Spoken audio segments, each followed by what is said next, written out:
What's up, everybody? Welcome to Kinda Funny Games Daily for Friday, January 29th, 2021. I'm one of your hosts, Greg Miller, alongside Giancarlo Valdes. Hello, Giancarlo. Hey, Greg. Thanks for finally having me.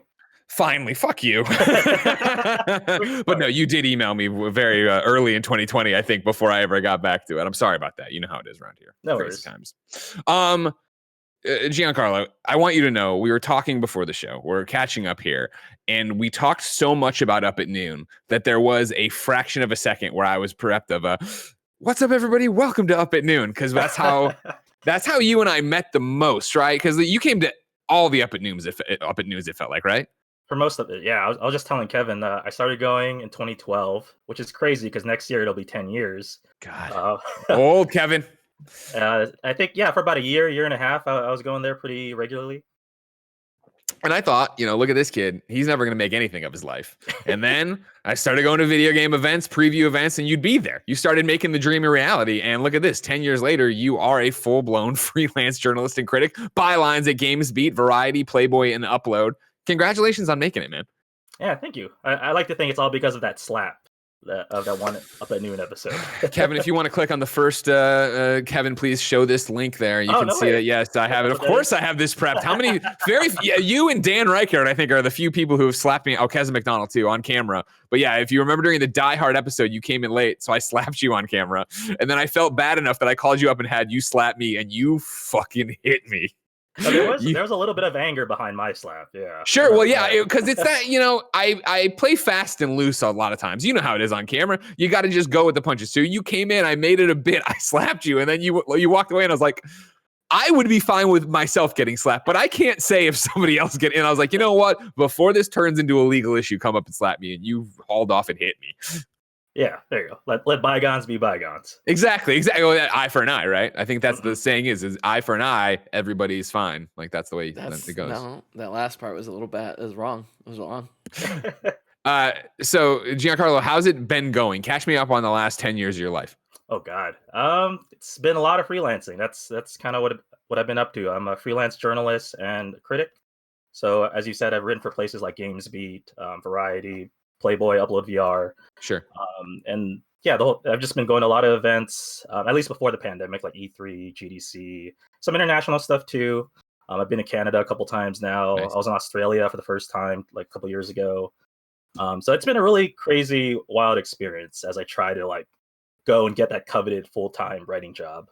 So yeah, how has that been, I would say, being freelance during the end of everything we knew? Like the industry, I would have no idea how to give you advice anymore during a COVID time of being a freelancer. Like I have to imagine there was some panic.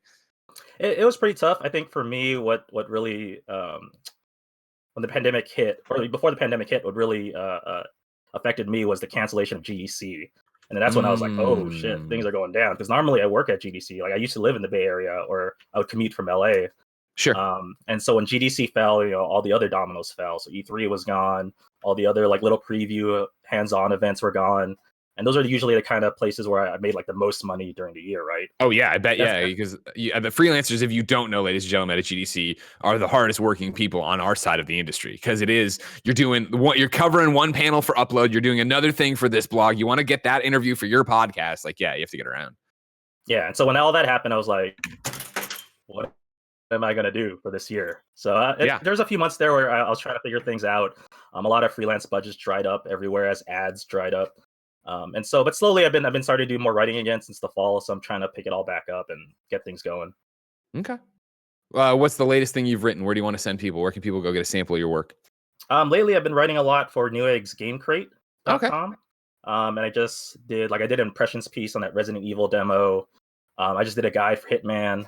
So I've been doing all sorts of things over there.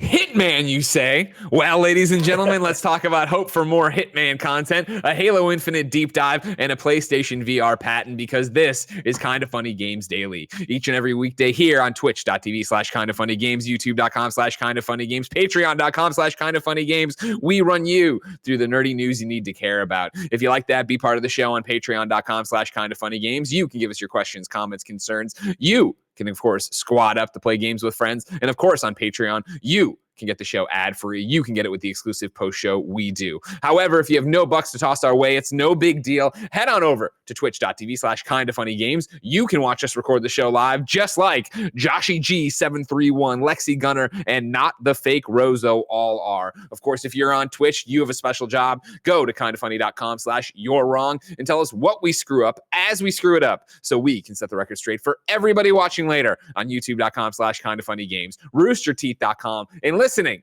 on podcast services around the globe each and every weekday. To all the eagle-eyed fans out there earlier, yes, I was playing with my little mini Mjolnir and I dropped it right on the keyboard and everything went to hell for a second, but I'm okay, don't worry. Housekeeping for you. Tomorrow is Saturday, I guess the 30th of January, but it doesn't matter. Tomorrow, Saturday, we are doing a 12-hour stream, 10 to 10. It's, of course, Kind of Funny's 6th anniversary. We started with a 12-hour stream, 10 to 10, and we are doing it once again because you hit that fundraising goal on our fundraising thermometer. So, of course, tomorrow you can come hang out with us, 10 a.m. Pacific to 10 p.m. Pacific. We got some Hitman, we got some Warzone, we got some fun times, and, of course, the Kind of Funny podcast. Am I getting back on the Bloodborne train? I am. I got bucked off. You all saw it live on stream. I got bucked off, but I'm coming back. We're getting back into it. We're going to see what's happening. Twitch.tv/kindafunnygames all day Saturday. Come hang out with us. Thank you to our Patreon producer, Blackjack. Today, we're brought to you by the Kind of Funny Next Gen podcast, but I'll tell you about that later. For now, let's begin the show with what is and forever will be the Roper Report. Time for some news. We got 5 items on the Roper Report. A baker's dozen. Kevin, where are energy levels at on this Friday for you? Oh, man, it's pretty good. I'm about to make some hash browns, so, no complaints. What were you making before during WandaVision? You walked over with a big old bowl of something. Hash browns. I was getting potatoes. I was skinning them, and I was shredding them. Gotcha. I'm getting ready. It's going to be a good day. I'm excited. I need to see some photos of these hash browns at some point, okay? I'll get you there, my dude. I'll get you there. Thank you. Number 1 on the Roper Report, let's talk about the future of Hitman.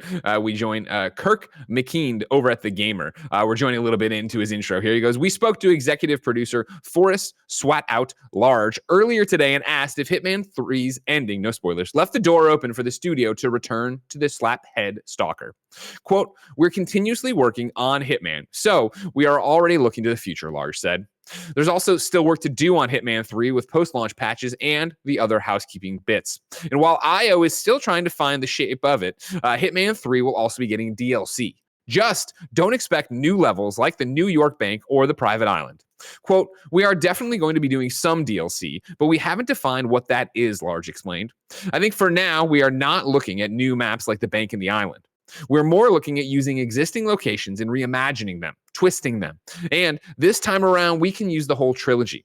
We can look back at Hitman 2016 maps, Hitman 2 maps. We have all the locations, end quotes. In other words, don't expect escalation contracts and perhaps limited time hits across your favorite locations from the entire Hitman trilogy. In other words, expect more escalation contracts and perhaps limited time hits across all your favorite locations from the entire Hitman trilogy, all accessible from within Hitman 3. Giancarlo, you just talked about working on Hitman 3. I assume you've played a lot of Hitman 3. Where are you at with Hitman 3 before we even answer any of my questions?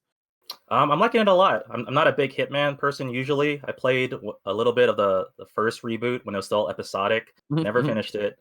I only tried an E3 demo of Hitman 2 from 2019, and I was lucky enough to get a code for Hitman 3, so I was like, okay, might as well get some work out of it. Sure.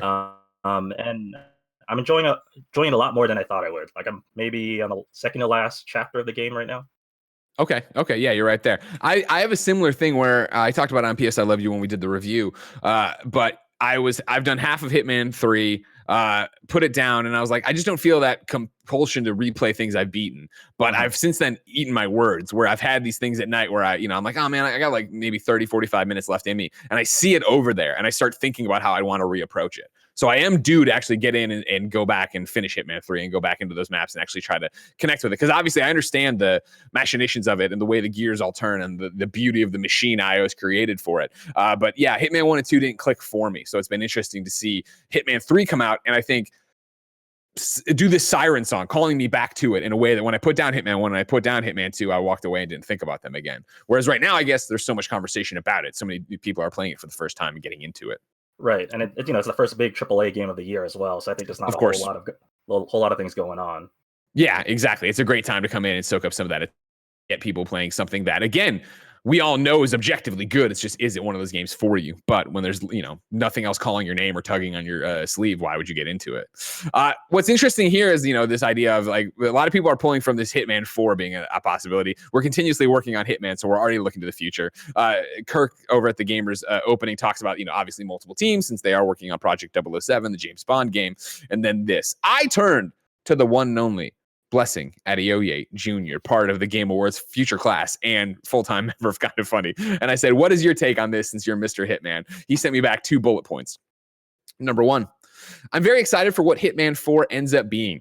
Hitman 3 has been poised as the finale of the World of Assassination trilogy, which means that with the next entry, they're possibly going to upend everything and rework the game and its systems from the ground up, which is extremely exciting. Number 2, regarding no new maps, I'm sad, but I get it. Making new maps is a lot of work. Adding spice to already existing maps is still exciting. I hope that means that they go beyond just the elusive targets. A big new party event going on in the map of Paris, or maybe an entirely different family/mystery in the Dartmoor mansion would also be really cool.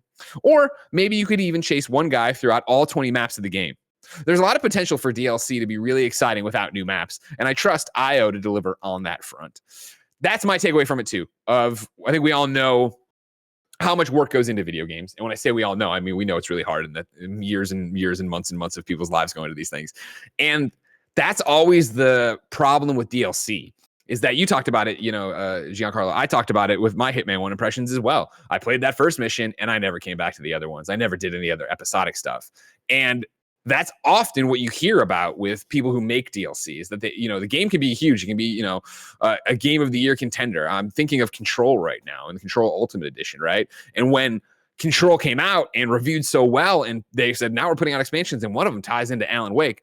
Oh man, that's awesome. I can't wait to play it. And by the time that dropped, I went to get back in. I'm like, I don't remember how to play Control. And I was like, bounce out. And now Ultimate Edition's almost here. I'm like, maybe I'll go back and do it all then, but that's how you have to sometimes make your money back on these things, is to bundle them after the fact. Am I wrong? No, I think you're exactly right. Like, especially with regards to Hitman, where like each level is almost like, it's almost like a Lego playset, right? There's so many different things that is going on, and they don't have to keep rebuilding and adding these new areas. I mean, that'd be nice, but yeah, like Blessing said, it'd be a lot of work. So they can totally like redress the mansion, redress like the winery and all these other different settings if they really wanted to. And that's the other thing, I think, for so many people coming to Hitman 3, in the same way I think a lot of people came to The Witcher 3, but for Hitman 3, you talk about 2 games that came before it, and you can use any of the maps that aren't the opening 1 or 2 from Hitman 1 or 2, and I'm not going to know that I've played that was something I should have played or whatever, unless you go back and play it. But even if you go back and play it, and now they give you new reasons to go in there, new challenges for it, I think you'd be all right. Yeah, and even for me, because I don't own the first 2 on PlayStation, once I'm done with Hitman 3, I think I might go back just to see like how it looks like on PS5 and kind of the graphical upgrades they added to it. Yeah, so I think it's an interesting take that I also think the IO Interactive / Hitman fan base get. I think that Hitman is obviously a big franchise. It has a big fan base, and I would think that the majority of those people are on this side of the industry. They understand how hard it is to make video games. They've been following these kind of things. Like Hitman's a big franchise, but it's a big franchise with dorks like us, like that know what's going on. Let alone the people you're going to see at Giant Bomb playing it over and over again, and that how many people Giant Bomb turned on to go actually play Hitman.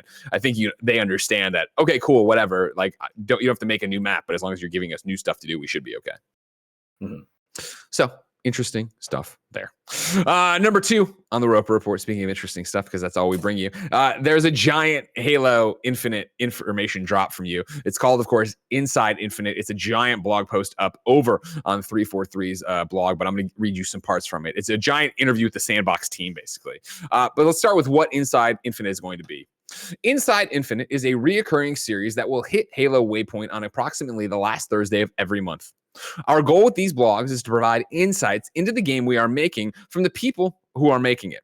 These updates are intended to be fairly high level and will lay a foundation that will continue to build on over the months leading up to launch. Rather than make this strictly a one-way endeavor, following each update, we'll ask for community questions on social using hashtag Ask343 and look for opportunities to go deeper with the team and address some of your most pressing inquiries in the following regular community update blog. Lands approximately mid-month.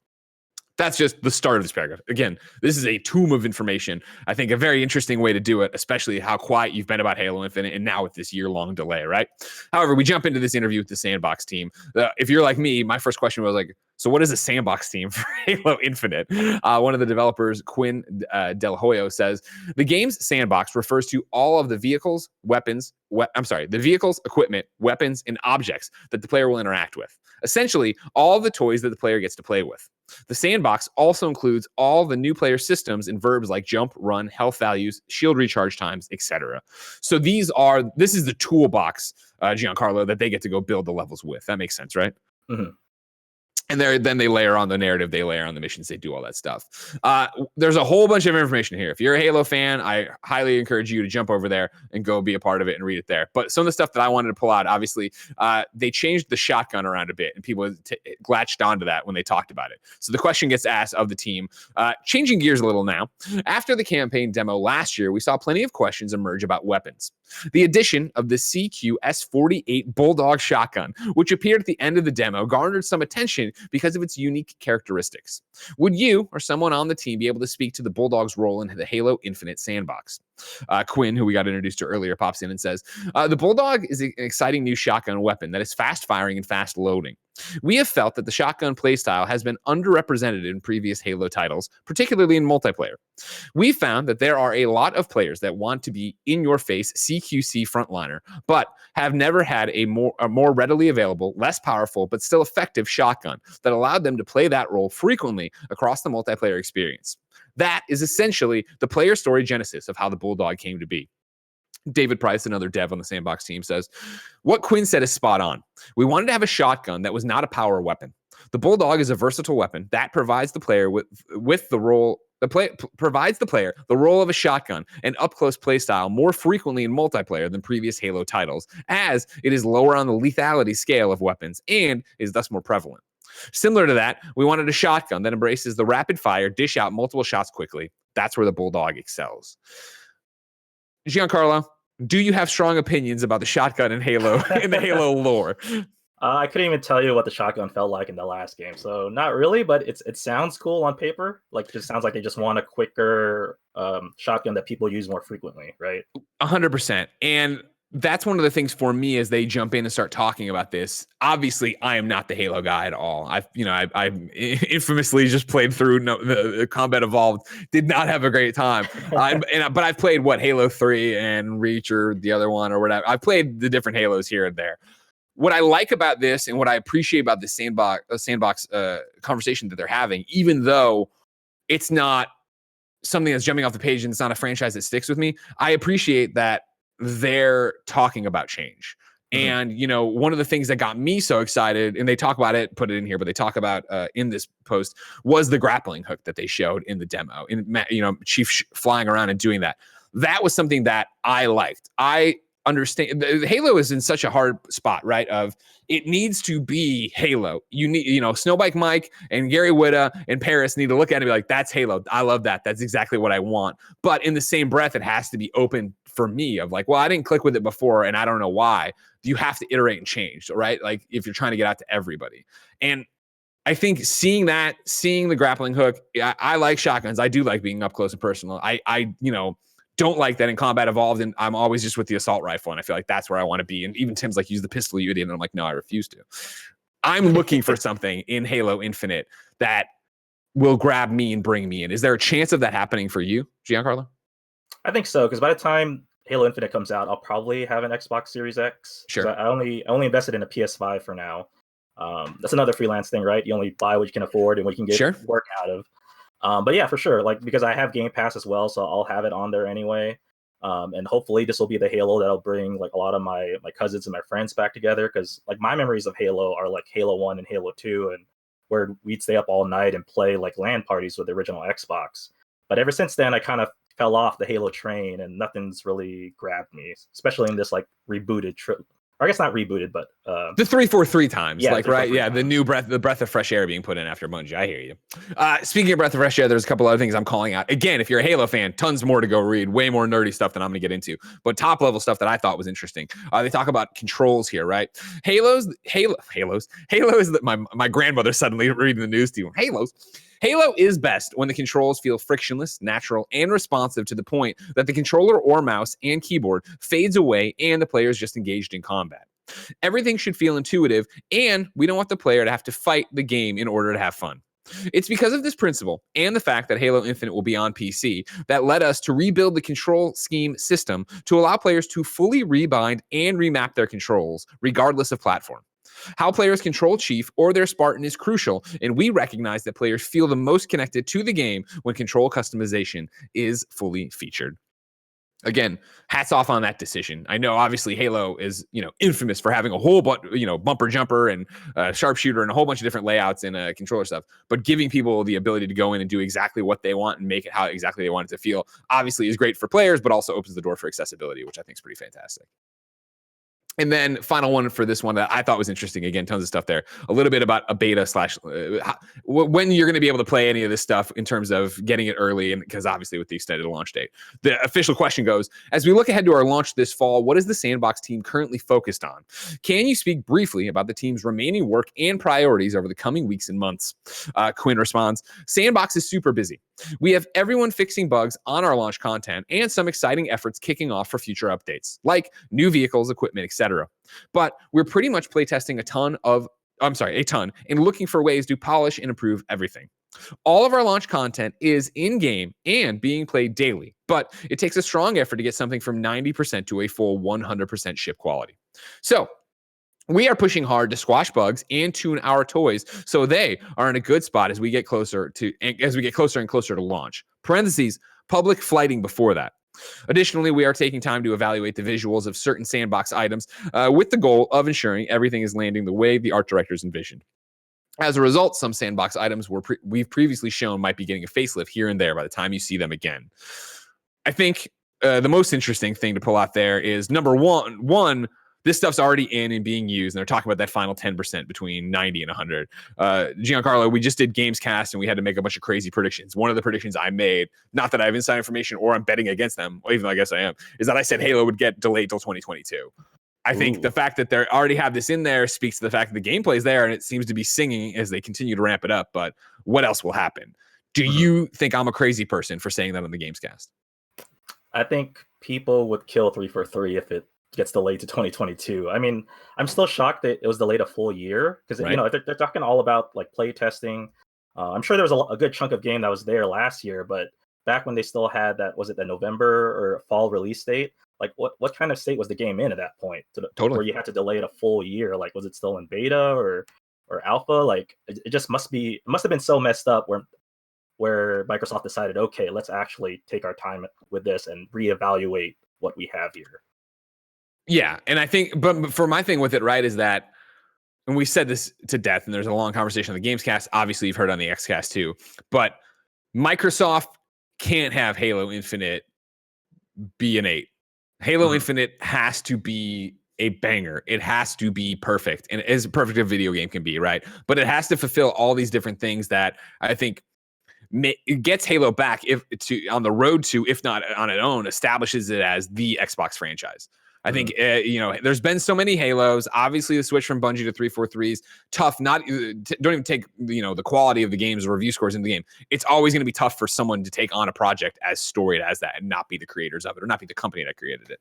I think they know that they need to have this game be fucking fantastic. And I think that once you pushed it from being the launch title for your new sexy system, who cares if you push it to spring of 2022? Like, you already had, like, this was supposed to be this giant coming out party. If we get closer to it and it's still not where they want it to be, that, right here, all our launch is in-game playable daily, but it takes a strong effort to get something from 90 to a full 100% ship quality. I think that they know what they want it to be at 100%. And is the narrative hitting the way they want? Are the cutscenes looking the way they want? Or is the gameplay feeling the way they want? The Sandbox team talks in here about the grappling hook I was talking about, and how at least all these holy shit, did you see that moments?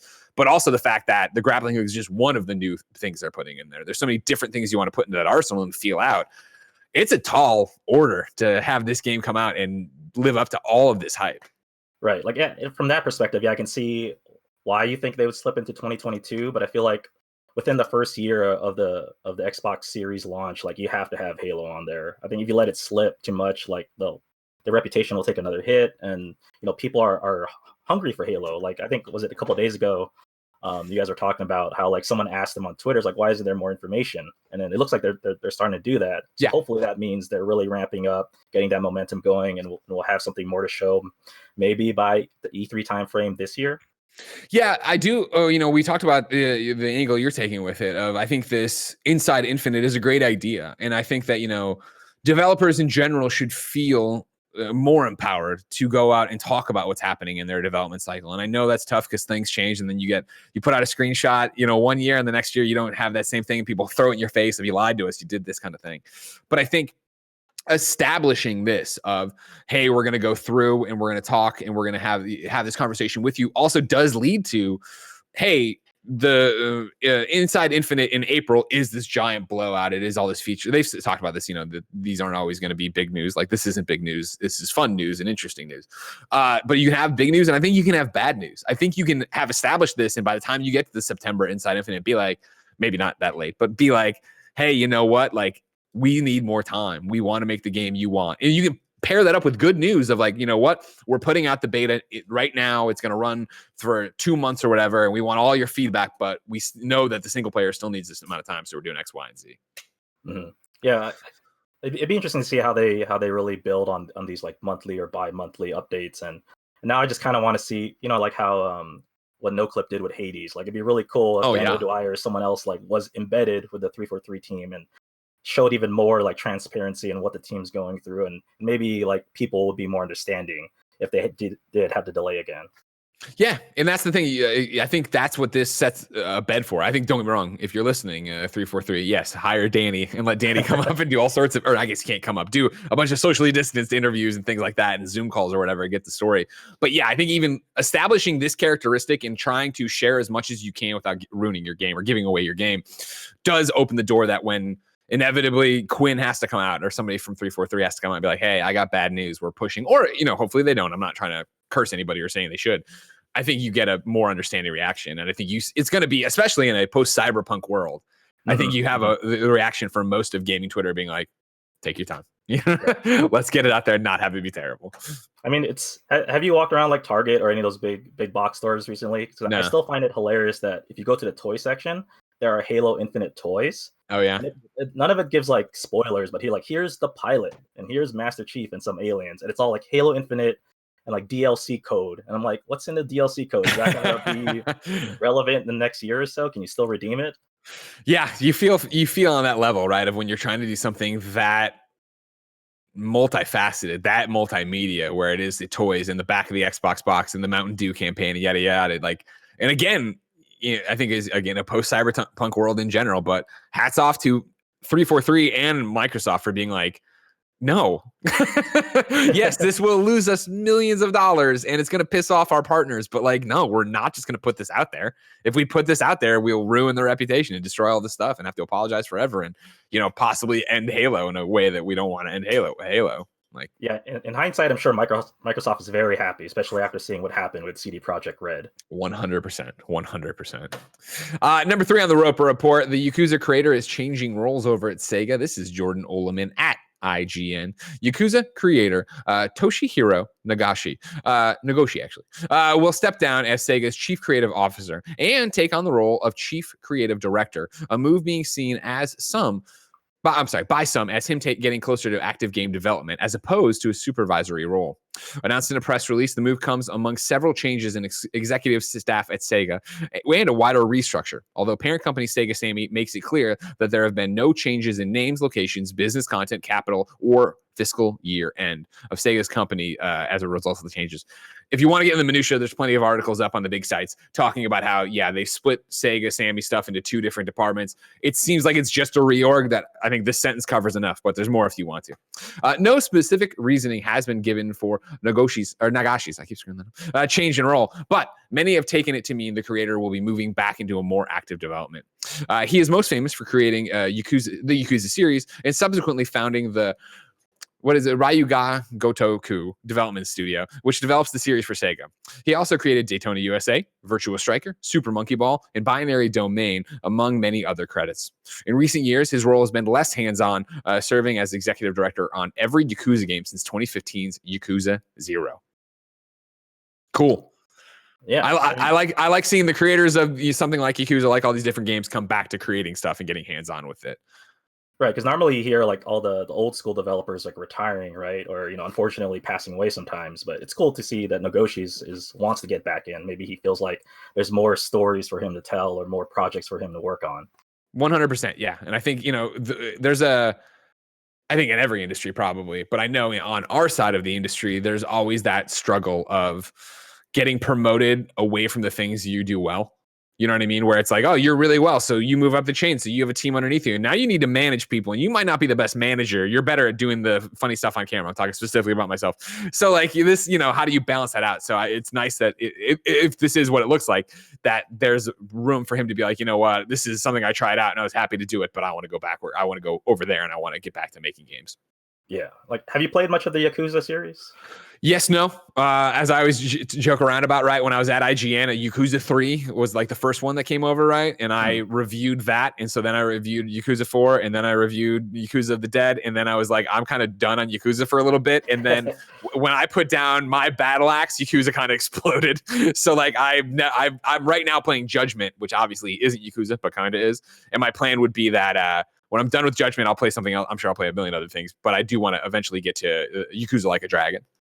Yeah, I've heard a lot of good things about Like a Dragon. I've also played Judgment. I haven't finished it yet, but that was like kind of my spring game last year. Like I needed something to play, and that was my first Yakuza style game, and I really liked it just because it was. I went to Japan for the first time a few years ago, so like playing that game is almost like reliving certain parts of my trip. Totally, they do such a good job of recreating the neighborhoods there, or that one specific. I'm forgetting the name now. Kamurocho. One specific neighborhood. Yeah, the red light district. Yeah, no, totally. That's what it's great at. And yeah, right now after a 2019 that had me on a plane going somewhere every other week, and now this long gap of a year without being on a plane, like that's one of the reasons I like it so much, of running around, being in Japan, a place I desperately miss. And then the crazy over the top Yakuza fighting and the crazy over the top Yakuza story, that's very much in Judgment with then this layer of being a detective on it. Like I'm having a lot of fun with it. But it's funny, I talked to you, I talked to Imran, I talked to past me who started it and put it down. Like it is that game, that Judgment, that feels endless. You know what I mean? Where I'm like, all right, 15 hours in, I just did chapter 4. How many chapters? There's 14 chapters or whatever. It's 13 chapters in this game. Like, damn. And I've like, it just keeps going. Like, and I'm just doing the same stuff over. Jen was like, are you progressing? Because it seems like you're just doing the same thing. I'm like, that's what this game is. It's fighting people in the street to get to the next cutscene, to fight people in the street to get to the next cutscene. Yeah, I think I was around the same place when I stopped. I was like 20 something hours in, but I was only chapter 5, chapter 6. I was like, oh wow, there's way more game in here than I thought. Yeah, fun though. But it might be one that I like, that every chapter does a previously in Judgment. And it tells you everything. At some point, I would love to think I'm going to go all the way through it, but I have Control tugging me. I have Hitman tugging at me. I have the Division 2 PlayStation 5 tugging at me next week. I might try to get to a chapter point at some point and put it down for a little bit and come back to it. Like I did. I came back 3 years later to it for this playthrough, but we'll see. Number 4 on the Roper Report, the Epic Games Store has put up its year in review. I'll be reading strictly from that. There are now over 160 million Epic Game Store PC users. Daily active users are up 192% to 31.3 million daily active players, with a peak concurrent of 13 million concurrent players this year, up from 7 million in 2019. Monthly active users in December rose from 32 million to 2019 to 56 million. PC customers on the Epic Games Store spent over $700 million, of which third-party games represented 37%. Last year, the Epic Games Store community played 70% more hours, with a total playtime of 5.7 billion hours in 2020, compared to 3.35 billion hours in 2019. Obviously, there's a bunch of stats. There's a cool infographic, all this stuff. At quick glance, the features we're working on: wish list improvements, social overhaul, achievements, player profiles, and then they have I think it's shopping cart. I think they're looking at a shopping cart, but of course I don't play on Epic Games Store all that much to tell you enough if they still don't have a shopping cart. But it's the emoji like this where he's like thinking about something, shopping cart ? So there you go. Are you an active user of the Epic Games Store? I log in occasionally to redeem the free games. They give a lot of free games. Yeah, I have done that as well. But yeah, in general, my PC isn't very powerful, so like I haven't been spending a whole lot of time PC gaming recently. It's mostly just been PS4, PS5. But I mean, it looks like they're growing, right, year over year here. I remember of course, the last GDC I went to. That's when I think that was the whole like Metro exclusive backlash. Yeah, and they had a whole like town hall with developers saying like, oh, we're going to try and do less of this over time. And, like 2 years later, it seems like the backlash has kind of gone down a little bit. I haven't. Who would have called it? Who would have called it except me and Andrea Renee every day on Games Daily? Of like, everybody shut up about the Epic Games Store. It's gonna be fine. Yeah, the world didn't end, right? PC gaming still going. Yeah, stronger than ever, and still the best place to play. I'm aware, everybody. I just like trophies. All right, calm down. But yeah, it's cool to see how many people flock to it. And yeah, again, you joke about the free games. I do the same thing where it's like, oh, that's free, and I open it up, I go and I click the redeem buttons or whatever, and I have it without ever actually jumping into it too much. Or the few times when I have to link something, obviously with Fortnite, I'm going into it all the time, the Epic accounts and doing stuff like that. But hats off to them, a good year. And yeah, I guess get your shopping cart if you still have it. Number 5 and final for the Roper Report and the week. It's a little fun one for you. There's an interesting PSVR patent up from Jordan Oloman over at IGN.com. Kevin, if you can show this graphic, that'd be great. I go back to Jordan's article. PlayStation has filed a patent for technology that lets audience members participate in virtual reality content, making decisions for the active player, or, just messing with them. The patent was filed in October of 2020, but was recently published. You can find the front page. You can find the front page with a useful illustration of the technology in action on the U.S. Patent and Trademark Office website. The patent's copy talks about how audience members will be able to participate in games while another user is immersed within virtual reality.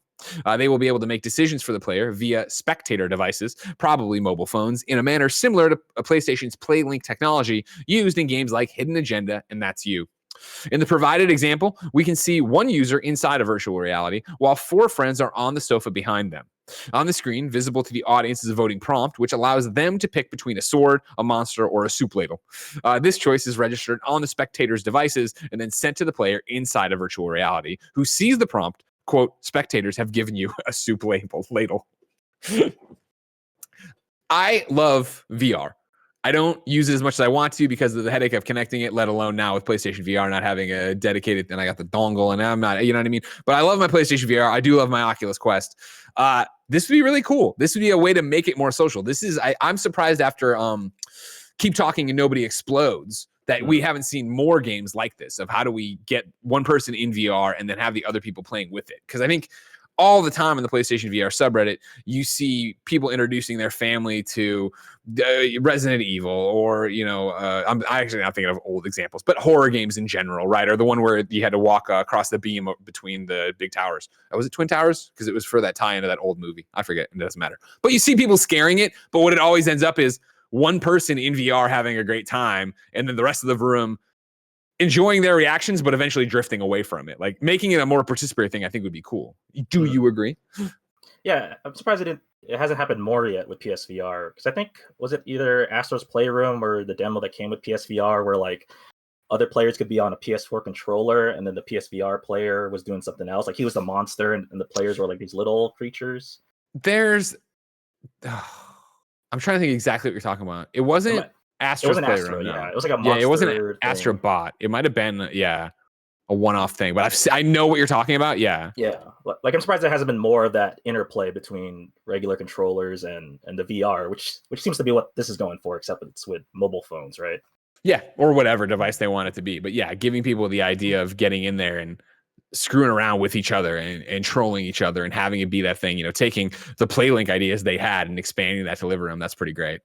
It does, again, I know that like, the Bay Area, I know the Bay Area. It does like make me stop and think of like, if we were doing that here of like, I'm on the couch watching this and then the VR person is in the kitchen, you know what I mean? Like who's got a living room big enough to do this? But I did grow up in the Midwest and I do know that they exist, even though I can't wrap my head around it right now.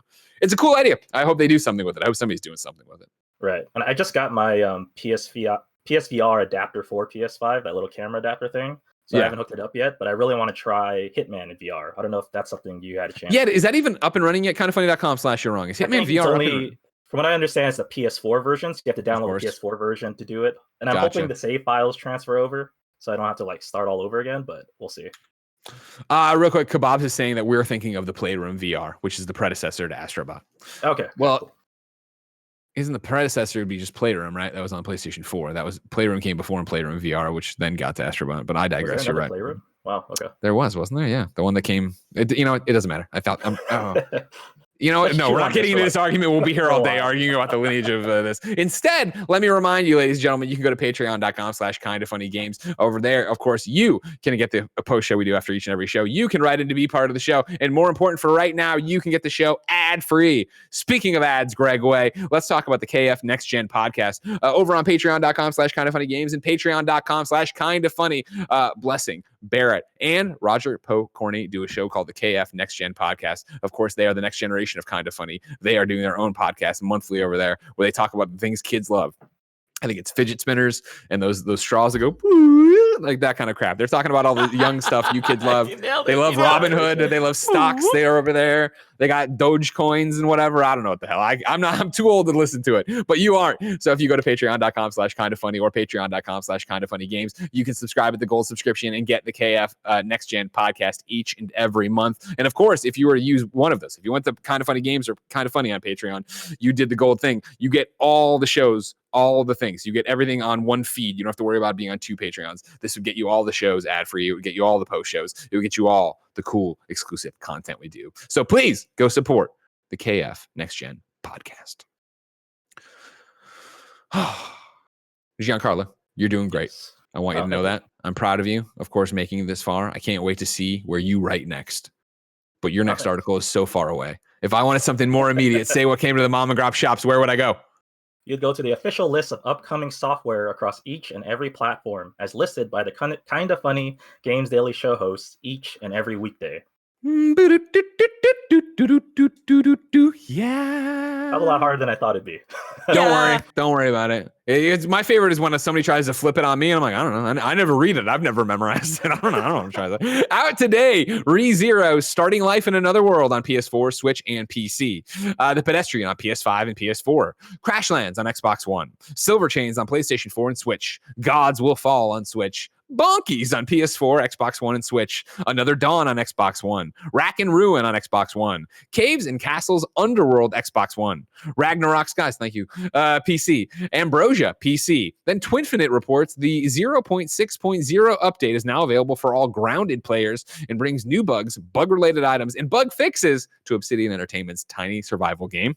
Then in a press release, Psyonix, the San Diego video game developer, in partnership with the NFL, the National Football League, announced the NFL Super Bowl celebration event that will kick off in Rocket League. Oh, this is a new date on February 2nd on all platforms. This is an in-game event that includes a new game mode called Gridiron Event Challenges and the return of the NFL Fan Pack.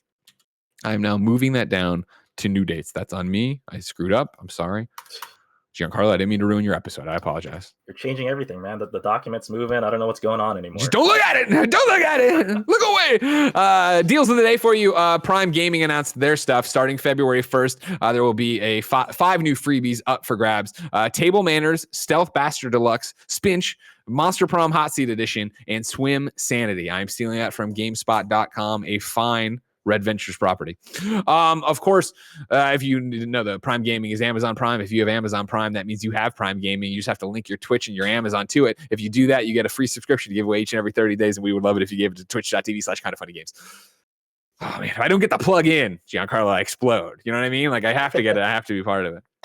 Let's do some. Well, hey, I'm going to do a quick You're Wrong. Of course, if you're watching live, twitch.tv/kindoffunnygames, you can go to kindoffunny.com/you're wrong. Tell us what we screw up as we screw it up. But let's just knock some out here because I'd asked questions of you. Mizuki confirms Epic Game Store on PC does not have a shopping cart. Each individual game must be purchased one by one. That's very dumb. I'm glad they're fixing it for you.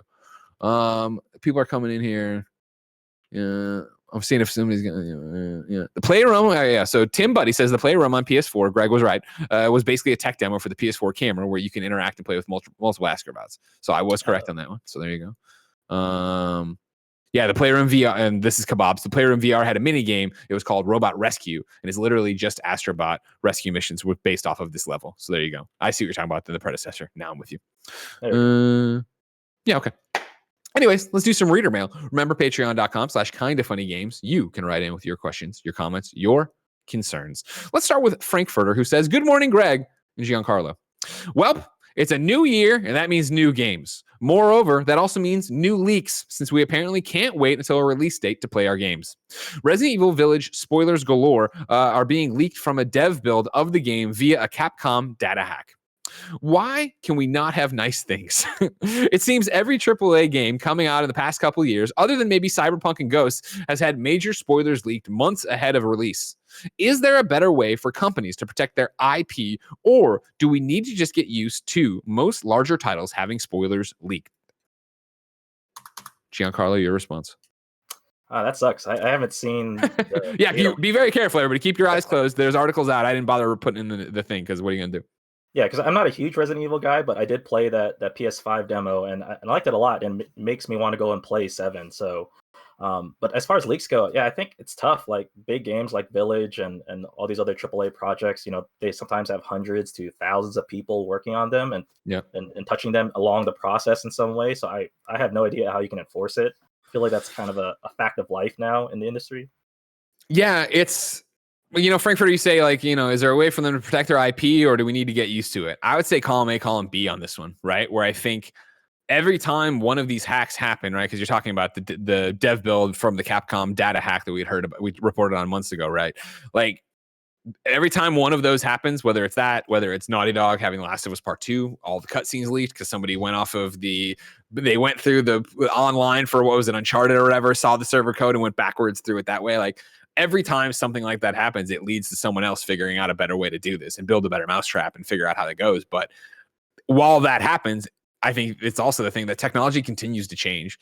Where you're storing stuff continues to change. Now that everybody's working from home, it's changing everything. So I think there is a big part of it. You just need to get used to it. Like, I do think, and it's been that way forever. Like, we talk about this, and there's plenty of games, obviously, that didn't have their big moment spoiled, but then there's plenty of other ones that did, let alone, even if it's not that, it's just the fact of broken street dates or review copies go out and people are going off of that. I think of movies are the same way, right? The amount of I remember in the lead up to Endgame and Infinity War having to mute so much because it was like, all right, cool, it's leaked out of this place and somebody has it, so just you mute all these words, do all these things. Like, it is something we all have to be used to. And I think it's education on the consumer front too, of it's a shitty thing to say, but it's just how it is. Like this morning, right? Of like, it's very hard to do games daily, but then also have to stay off Twitter because I hadn't watched WandaVision yet. Like, I woke up and I was running late and I'm like, I can get ahead on games daily. And as soon as I opened it, what do I see? A screen cap. I'm like, motherfucker, guys. Like, and that's me. I care so much about it that I want to be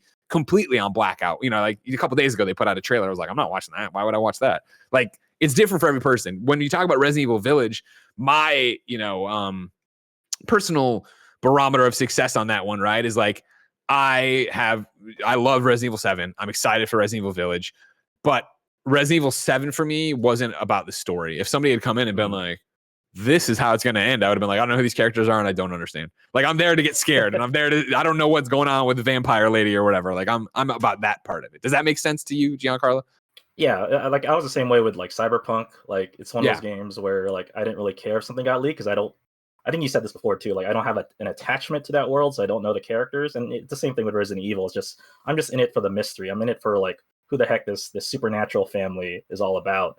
Yeah. But yeah, like leaks have been happening forever now. Like, I remember in 2013 when GTA 5 was about to come out. That was one of the first big games I got to review. Like, I was with Dan Shu and we went to this coffee shop in San Francisco, and we had like a Rockstar PR rep slide a copy of the game over the table. And like, we had the game like two weeks before it came out, but then people around the world broke street date and they were able to play to show the game on Twitch for a while. And I remember being mad at that, but it's like, what can you do? Like, I have this review that I have to stay on until the embargo date, but everyone else who didn't have to sign an NDA gets to play it. So it's kind of like you just have to accept it, I guess. That was always a struggle at IGN, where it would be I'd have all this content lined up I wanted to do and these videos and these conversations, and then somebody a week or two early is already putting up all this stuff. Like, damn, like I had plans for that. I wanted to have a very specific conversation around that when you get there. Right. And so you just hope that it doesn't turn into like a Last of Us 2 situation where people are aggressively trying to spoil it for others. Yeah, exactly. And I think that is such, and I'm speaking a little out of turn here, I guess, but I think that is such a rarity where, like, you know, it's very much the Harry Potter thing, right? Of when maybe you're reading Harry Potter, I won't spoil it, but when, you know, that one book dropped on the day and people were running into random like message boards and chats and shouting out like this guy dies on this page or whatever. Like, that is such a zenith and such a paramount of like, that has to be a moment like The Last of Us, I think, was for games, like Harry Potter was for that. Like, I think, you know, you could have like, it's the same thing for like Cyberpunk, like, right? Of like, you could easily have yelled the 3 endings of Cyberpunk at me, and I would have been like, I don't even understand what the fuck you're talking about. Like, I haven't looked at anything. Yeah, and that's different gamer to gamer, obviously. It's just, you have to be on, there's no way, the only person who's going to protect you is you. Like, yeah, the companies need to get better about their data, and you need to, you know, I remember, I think it was Last of Us Part 1, right? That they drilled into, this might be wrong, I think they drilled into a demo of, and they got all the cutscene titles, and so people were trying to piece together the story off of, like, that's all conjecture you have to just try to stay away from, because usually you can avoid it to some extent. But obviously, yeah, then you have stuff like Last of Us Part 2 where it is very clear this is what happened and people try to ruin it. Yeah. Wait, to go on a tangent, like, did you review Last of Us when it first came out? No, Colin did, but I mean, we were on Beyond and stuff, and so I played it early and I was on discussion. So not literally, but close enough, yeah. Yeah, because that was one of those games too where like I reviewed it, and then for 2 weeks I couldn't talk to anybody about it. Oh yeah. It's like this is such a great story. Like, I need to talk to someone. I didn't really know a whole lot of reviewers at the time, and I was like, I just got to sit on it for a long time and wait till people see what this story is all about. Yeah, that is one of the, you know, obviously with a wink, the worst things of the job of like when you play something that that you think is awesome and all you want to do is talk about it and you can't. And then it's always the thing of, I think maybe, Last of Us Part 2 is a good example, right? Where I finished it and they only sent us the 1 copy, right? Maybe 2. And then, but we got more like a week later. And so like Tim was playing it and he would Slack me things and I wouldn't react to him because I didn't want him to know if it was better or worse or if something was happening or what, you know what I mean? Like, he's giving me his live feed of thoughts and I was like, oh, that's interesting. All right. Cause you don't, the one thing I don't want to do is ever taint it for somebody. And I know you're probably saying, Greg, you know, you make these podcasts, you say it's the game of the year, you do all these, and I'm like, well, you choose to click on that. You choose to read my Twitter. Like, Tim just telling me something in a Slack. I mean, I don't want to ruin the moment for him, but right. This is it. This is what it's all about. What do we got? A couple minutes left here. How much do you care about the Avengers game? I finished the story and I liked it a lot, but I haven't really gone back and done a lot of the in-game stuff. Like, I leveled up Captain America a bit, a little bit of Thor, but it's been a couple months. You know what? I'll take it. I was ready for you to say you hate it and me to say fuck you, but like I'll take that's good enough for me. Of course, yesterday we spent way too much time talking about the Avengers because I like the Avengers game quite a bit, despite all its flaws. I'm not saying it's a 10 or anything like that. Here's a question from Thwip. Thwip writes in to patreon.com/kindoffunnygames, just like you can. It says, "Hi, Greg and Giancarlo. I'm writing in about Avengers. Yesterday's discussion between Greg and Tim had me curious about another aspect of this game's future. Microtransactions. Like you, Greg, I have the Platinum Trophy in this game and have multiple characters at level 150. At no point have I ever considered spending additional money on this game. I'm a hardcore Marvel fan, and there is just nothing in the store that interests me. I feel like that's another problem for them. Even if they get people to come back to this game, what will they spend their money on? Nameplates? I worry that even if the content they add is good, parentheses, Kate Bishop is awesome, adding more characters and content won't really make this game the success Square wants." Good question, Thwip. I think, you know, the main microtransaction that you gloss over here is Kate Bishop, where all the characters they're adding to the game are free. However, every one of them has their own $10 battle pass you would get. That is like theirs for life. Of you go through and you grind out resources and you grind out new costumes and you grind out new nameplates and stuff. I think for returning players, like if the game's good enough to bring people back, or just even if you want to toss me in there, somebody who's not, I haven't grinded everybody to 150. I'm not on every night, you know, that kind of thing. A new character is a guaranteed $10 for me, unless I hate the character, I guess, when I play him in the story. But it's me jumping in and being like, yeah, I want to do this. Right now, the reason Kate Bishop isn't 150 and her battle pass isn't completely expanded is that I just don't want to play the same stuff over and over again, right? Also, my friends aren't playing it right now. If there's a huge content drop and suddenly there's this rad end game mission and this rad mission line for me to go through. I'm going to go in there and want to play as her and want to grind her up. And when there's this whole wealth of characters, when there is Black Panther, when there is Spider-Man, when there is Captain Marvel, I feel like you'll see the same thing there of people jumping in, wanting to spend that there. And once that door is broken, I think you then see, oh, well, that's a cool outfit. I'll get it. Like right now, there's a Centurion Iron Man outfit from the comics up in the store with this update that I saw the Reddit freaking out about. And I was like, yeah, that looks cool. I don't have a connection to that costume. I'm not going to go buy it, but I would think about it if I did. You know what I mean? I'm a Cap main. The next cool Cap costume I'm going to buy. Like that's how it is. And I feel like there's those little things. But to your point, Thwip, I don't think, Square, the money Square invested in this is going to come back off of the $10 battle pass and the cool little nameplate they put out for Spider-Man. Yeah, I think I'm with them there. Like I haven't spent any money beyond just buying the game for the first time. And like, the stuff like nameplates, even some of the costumes don't interest me as much because I feel like I unlocked enough, at least for now, to satisfy me. And so like, I'm having trouble trying to come up with something like, microtransactions are such a thorny issue, right? It's like there's a delicate balance between charging for something that players will see value in versus just trying to cash in on like a cheap virtual item or whatever. And it's also the idea too that I think, I know, and I will say it over and over again. The store is grossly overpriced. Like they're charging like, what is it, $14 a costume or whatever in there? It's like, Jesus. Get out of here. I haven't even seen that. And it's that idea that like, if you were to buy the battle pass, you unlock a whole bunch of different costumes. And so I don't even know if they did it thinking, well, we'll put it in there at a high amount so that the battle pass looks more attractive. But I think if you were to lower the costume cost and leave the battle pass where it is, I would be like, oh, cool, I'll buy this suit. Like the Iron Man Centurion suit's cool. And if it was cheaper, I'd buy it. But like for $14 or whatever, and I'm speaking a little bit out of my ass. I'm pretty sure it's 14. It's been a while. And I don't know if the Centurion one is. I can try to get that for you. But like, that definitely is where we're at when we talk about the ballpark figures here. And it's like, well, no, but if you look, so you're getting no money from me if you were to lower the cost and arguably not, make as much off every skin, but I'd actually buy the skins. I feel like that'd be a good way to go do it.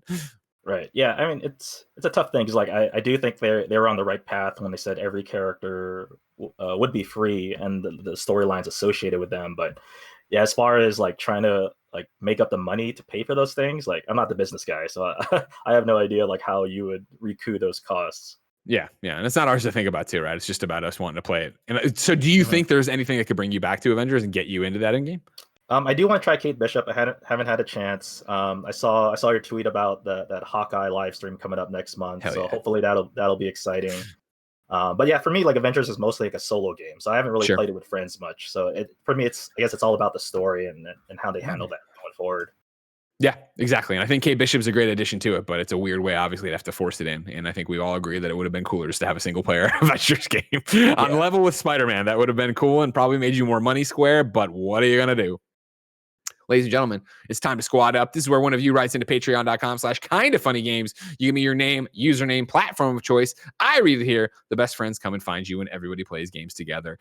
Today, Dave needs help on Xbox. Dave's Xbox username is dmoney1523. That's dmoney1523. What's up, guys? We're looking for some kind of funny best friends to help my old Destiny clan run some raids. We were hardcore Destiny 1 and vanilla Destiny 2 players that have lapsed since vanilla Destiny 2. However, we've been back since the Forsaken, and all content has been on Game Pass. We are looking for best friends to raid with. We typically play on weekends, 10 p.m. Eastern time, and are trying to do the raids in their respective order. Unfortunately, people only seem interested in running Deepstone Crypt, so I figured instead of the typical LFG, I'd give the Kind of Funny best friends a shot first to see if anyone would be interested in running Last Wish and GOS. Give me a shout, and I hope to crush the old raid. Thanks. If you want to play raids on Xbox and Destiny 2, hit up dmoney1523. Giancarlo, we asked people watching live to go to Twitch, on twitch.tv/kindoffunnygames you're watching live. We asked them to go to kindoffunny.com/you're wrong and tell us what we screw up as we screw it up. We already went through all the VR stuff, and I did the stuff early, so I'm calling that a wash. We're good. We're clearing this. That's done. Thank you for your corrections. We love and appreciate you. That's it? All right. That's it. Some of it was pronunciation stuff, but the problem is sometimes people write out the pronunciation stuff for me in a way that they think looks right. And I'm like, I don't understand what you want me to say. So we're just going to get into the infinite loop of saying the name's wrong. And everybody knows I try to be better at it, and I do look stuff up, and I'm sorry. Giancarlo, you were great this episode. Oh, thank you for having me. It was fun. Of course, you still have a post show to do on patreon.com/kindoffunnygames. You're not getting out of here anytime soon. But before we sign off for the rest of people, where can people keep up with your work? So best way to follow me is on Twitter at Boogs, which is @_BOOGS. And that's where I share my articles and other projects that I'm working on. Excellent.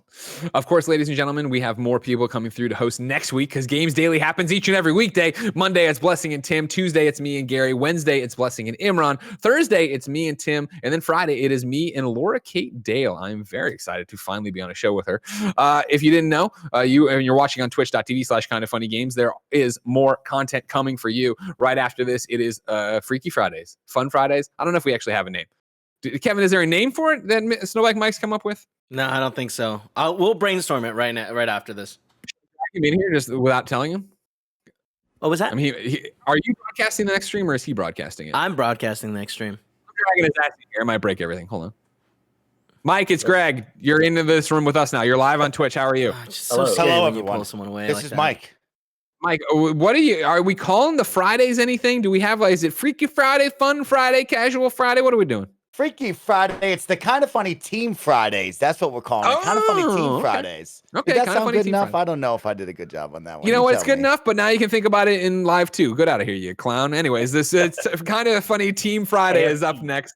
We're all playing a bunch of games together. Twitch.tv/kindoffunnygames. Of course, if you miss it live, you can check out the new YouTube channel, youtube.com/kindoffunnyplays. We have a post show to do over on patreon.com/kindoffunnygames. So until next time, it's been our pleasure to serve you. Thanks, everyone.